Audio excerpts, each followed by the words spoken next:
food labels is one of the most important things you can learn how to do when grocery shopping. Take this cereal for example. This is a very good example of how to read a food label. The first things you want to look for are the serving size and the calories per serving. So a lot of times it can be really tricky. On certain items, the serving size may be 2 servings, 5 servings, even 10 servings. So you want to make sure that the serving size, for example, here is 1 cup. Now with cereal, some people eat 1 cup, but you may be eating even 2 cups of it. So you really got to know how much you're eating. But for this cereal, for example, the serving size is 1 cup. It talks about the calories and then certain other nutrients. Now there's certain things you want to limit and certain things you want to make sure you get more of when looking at labels. So things like saturated fat, trans fat, cholesterol, and sodium are generally nutrients that you want to make sure that they're lower. And then things like some of the vitamins, like they put potassium on here, fiber, and protein, those are generally nutrients that you want to get more of, that are healthier. Added sugars are very important to look for, especially in foods like cereals. Now this cereal doesn't really have much added sugar. It's only 2 grams of sugar per serving. But some of the more sugary cereals can have a lot of sugar in them and can be made primarily from sugar. When you look at this other column, many people ask what this percentage column means. It's a percent daily value, but it's based on a 2,000 calorie diet. So you may have greater calorie needs or lower calorie needs. So just use those percentages as a guideline. As you move down the list, you'll see other vitamins listed, often like on the cereals. You'll see lots of different vitamins listed, which are all healthy to include. And then you'll also see sometimes down at the bottom of the label, it talks about what types of nutrients to get in what amounts for a 2,000 calorie and a 2,500 calorie per day diet plan. This is not as important to focus on. You really want to focus on this top part of the label. Again, trying to limit saturated trans fat, cholesterol, and sodium, and try to increase things like fiber, protein, and potassium, different vitamins. In addition to just reading the label, you also need to make sure that you read the ingredient list. For example, here on cereals, you want to make sure that the first ingredient is not sugar. The way ingredients are listed on foods is from most to least. So if you see sugar listed as the first ingredient, that means that that food is primarily made of sugar. On this cereal, you'll see that milled corn is the first ingredient, which is a little bit better. It does still contain sugar, but not as the main ingredient. Now this cereal, while it doesn't contain a lot of added sugar, it doesn't really contain much fiber either, only 1 gram of fiber per serving. For some healthier choices for cereals, you can find cereals that have 5, 6, 7, even 8 grams of fiber per serving.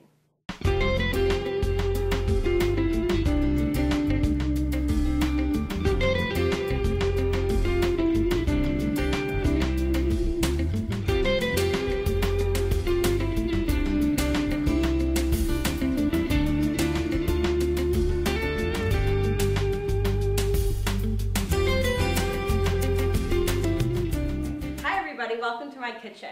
So today we're going to make a recipe now and talk about how important it is to read the labels on the foods that you're making the recipe for. Pizza is a very, very common and tasty food that we all love.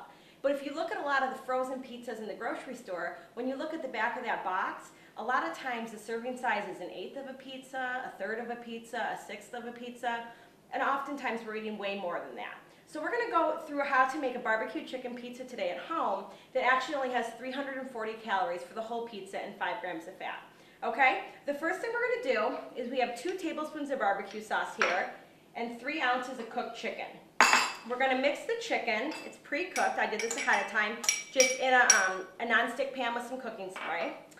The chicken, and we're going to mix 1 tablespoon of the barbecue sauce, so about half of that in here. We're going to mix that together.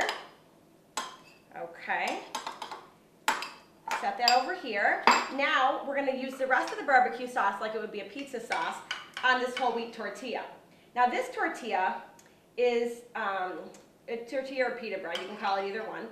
This is actually only 100 calories, which is great. So 100 calories for the whole thing, but you really have to read the labels on the different pitas or tortillas to know what you're really getting. Okay, so now we have this barbecue sauce on here.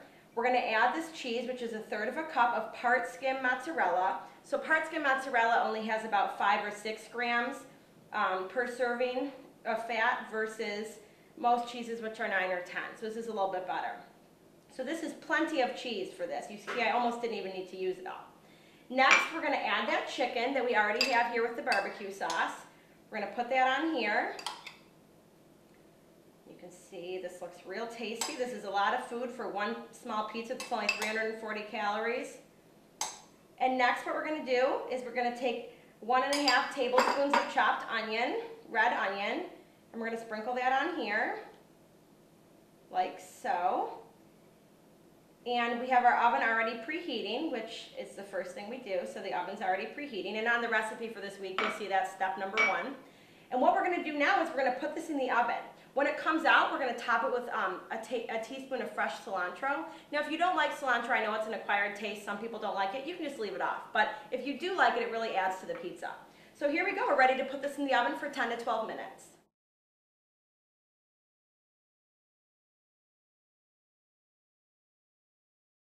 Okay, our pizza's ready to come out of the oven. Smells great. All right, I'm gonna put this here on the plate. And as I mentioned, we're gonna sprinkle it with the cilantro, which also makes it look nice. But it adds great, great flavor to this pizza. So there you go, this whole pizza is one serving. It will really fill you up, got great fiber.